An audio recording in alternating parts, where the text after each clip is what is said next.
بسم اللہ الرحمن الرحیم۔ بدعت کی نحوست۔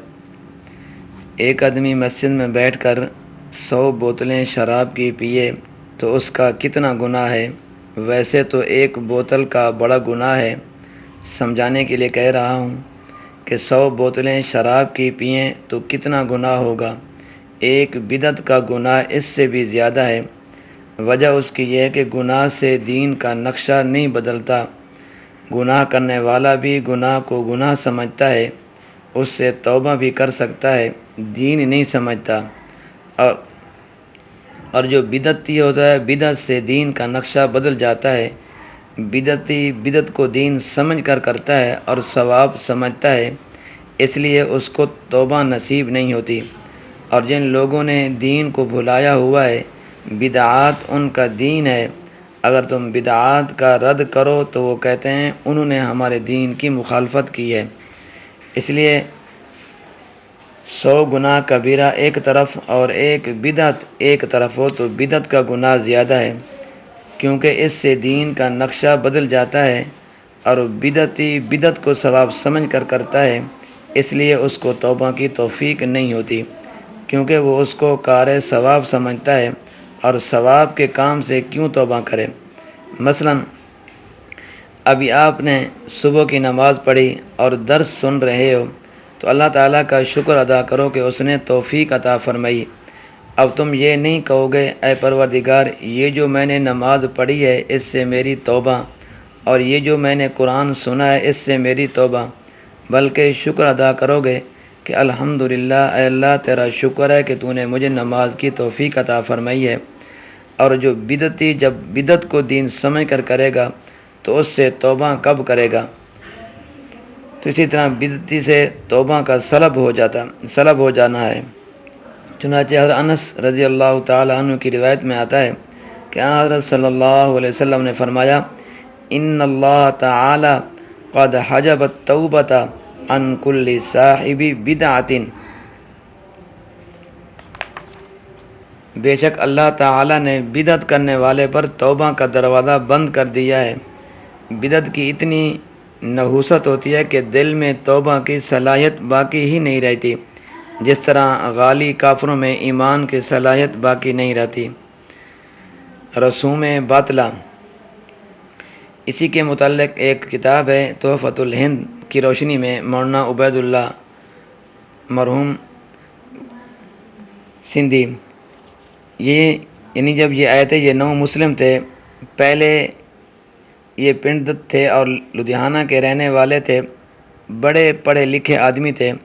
اللہ تعالیٰ نے ان کو ایمان کی توفیق عطا فرمائی، مسلمان ہو گئے۔ انہوں نے ایک کتاب لکھی تحفۃ الہند، ہندوں کے لیے تحفہ۔ یہ کتاب بڑی نایاب تھی۔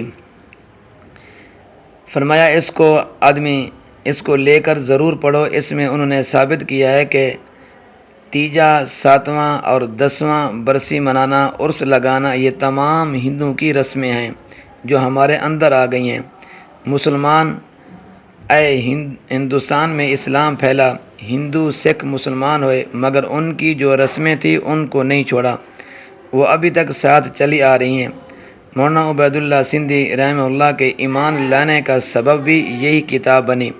ان کا پہلا نام بوٹا سنگھ تھا۔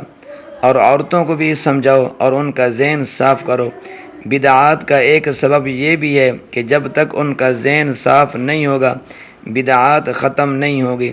تم حاجی بن جاؤ، نمازی بن جاؤ، عورتوں کے ذہن صاف نہیں ہیں تو بدعتیں ختم نہیں ہوں گی۔ اور جن گھروں میں عورتیں سمجھدار ہیں، الحمدللہ وہاں بدعتیں اولاً تو ہوتی ہی نہیں، اگر ہوتی بھی ہیں تو بہت کم۔ بدعت کی دین میں کوئی گنجائش نہیں ہے۔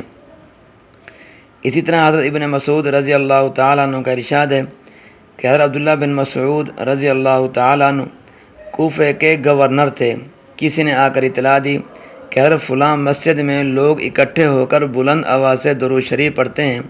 حضرت عبداللہ بن مسعود رضی اللہ عنہ نے فرمایا، اَوَ يَفْعَلُونَ ذَلِكَ، کیا ایسی کارروائی یہاں ہو رہی ہے؟ لوگوں نے کہا ہاں حضرت ہو رہی ہے۔ فرمایا کل جس وقت یہ کارروائی ہو مجھے آ کر اطلاع دینا۔ چنانچہ اطلاع دی گئی۔ حضرت کا ہلکا پھلکا چھوٹا سا قد تھا، نقاب پوشی کی تاکہ کوئی پہچان نہ لے، بڑے تیز چلتے تھے۔ وہاں پہنچ کر منہ سے کپڑا اتارا اور فرمایا، من عرفنی عرفنی، جو مجھے پہچانتا ہے وہ تو پہچانتا ہی ہے، ومن لم یعرفنی فانا ابن مسعود رضی اللہ تعالیٰ عنہ، جو نہیں پہچانتا تو میں عبداللہ بن مسعود رضی اللہ تعالیٰ عنہ کوفے کا گورنر ہوں۔ اور ظالموں، ابھی تک حضرت صلی اللہ علیہ وسلم کے مٹی کے برتن نہیں ٹوٹے، ابھی تک آپ صلی اللہ علیہ وسلم کے کپڑے میلے نہیں ہوئے، اور آتیتم ببدعۃ ظلمائی، یہ تم مسجد میں اکٹھے ہو کر بلند آواز سے درود شریف پڑھتے ہو، بدعتیں کرتے ہو۔ ما اراکم الا مبتدعین، میں نہیں دیکھتا تمہیں مگر یہ کہ تم سارے کے سارے بدعتی ہو۔ فاخرجہم من المسجد، پس ایک ایک کو پکڑ کر مسجد سے باہر نکال دیا۔ اس سے اندازہ لگاؤ کہ بدعت کتنی کبھی ہے۔ یہ عبداللہ بن مسعود رضی اللہ تعالی عنہ افقہ الامہ ہیں، تمام امت میں سب سے بڑے فقیہ، تمام امت میں سب سے بڑے مفسر قرآن ہیں، جن کے متعلق حضرت صلی اللہ علیہ وسلم نے فرمایا، رضیت لکم ما رضی لکم ابن ام عبد، جس چیز کو تمہارے لیے ابن مسعود رضی اللہ تعالی عنہ پسند کرے میں بھی اس پر راضی ہوں۔ وما اسخط لکم ابن ام عبد فقد سخطت لکم، اور جو چیز تمہارے لیے ابن مسعود رضی اللہ تعالی عنہ نہ پسند کرے میں بھی پسند نہیں کرتا۔ لیکن کتنے افسوس کی بات ہے کہ جو بدعات نہ کرے وہ وہابی ہے، اور جو بدعات کرے وہ سنی ہے۔ لا حول ولا قوت الا باللہ العلی العظیم۔ تو فرمایا، حق کو نہ چھپاؤ، وانتم تعلمون، اور حالانکہ تم جانتے ہو، واقیموا الصلاۃ وآتوا الزکاۃ، اور قائم کرو تم نماز کو اور ادا کرو تم زکوٰۃ، وارکعوا مع الراکعین، اور رکوع کرو تم رکوع کرنے والوں کے ساتھ، یعنی جماعت کے ساتھ نماز پڑھو۔ اتأمرون الناس بالبر، کیا تم حکم دیتے ہو لوگوں کو نیکی کا، وتنسون انفسکم، اور بھول جاتے ہو اپنی جانوں کو۔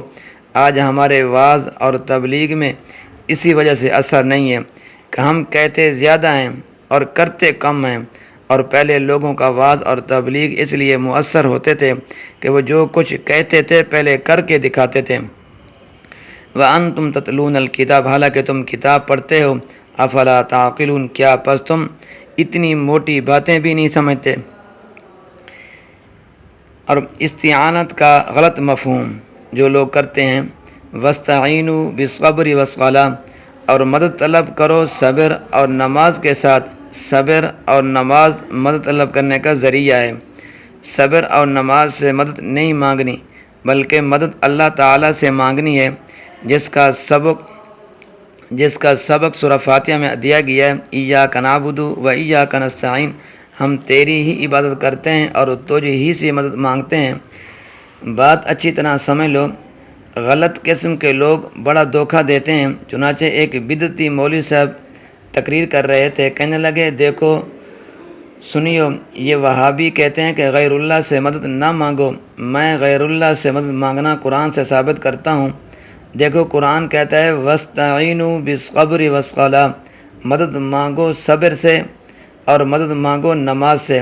کیا صبر اور نماز غیر اللہ نہیں ہے؟ تو غیر اللہ سے مدد مانگنا قرآن سے ثابت ہے۔ لا حول ولا قوت الا باللہ العلی العظیم۔ کیسا دھوکہ دے رہا تھا کہ حرف با جو صبر پر داخل ہے اور نماز پر داخل ہے اس کو حلوہ سمجھ کر کھا گیا، کیونکہ با کا معنی ہے سبب اور ذریعہ، اور معنی یہ ہے کہ مدد طلب کرو صبر اور نماز کے ذریعے سے، اور مانگنی کس سے ہے؟ اللہ تعالیٰ سے ہے۔ فرمایا، وَإِنَّهَا لَكَبِيرَةٌ، اور بے شک یہ نماز البتہ بھاری ہے، إِلَّا عَلَى الْخَاشِعِينَ، مگر ان لوگوں پر جو عاجزی کرنے والے ہیں، جو رب تعالیٰ سے ڈرتے ہیں، ان پر بھاری نہیں ہے۔ الَّذِينَ يَظُنُّونَ، عاجزی کرنے والے وہ ہیں جو یقین رکھتے ہیں، أَنَّهُمْ مُلَاقُو رَبِّهِمْ، بے شک وہ ملاقات کرنے والے ہیں اپنے رب سے، وَأَنَّهُمْ إِلَيْهِ راجعون، اور بے شک وہ اسی کی طرف لوٹنے والے ہیں۔ ایسے مومنوں پر نماز کوئی بھاری نہیں ہے۔ اللہ تبارک و تعالیٰ میرا اور آپ کا حامی و ناصر ہو۔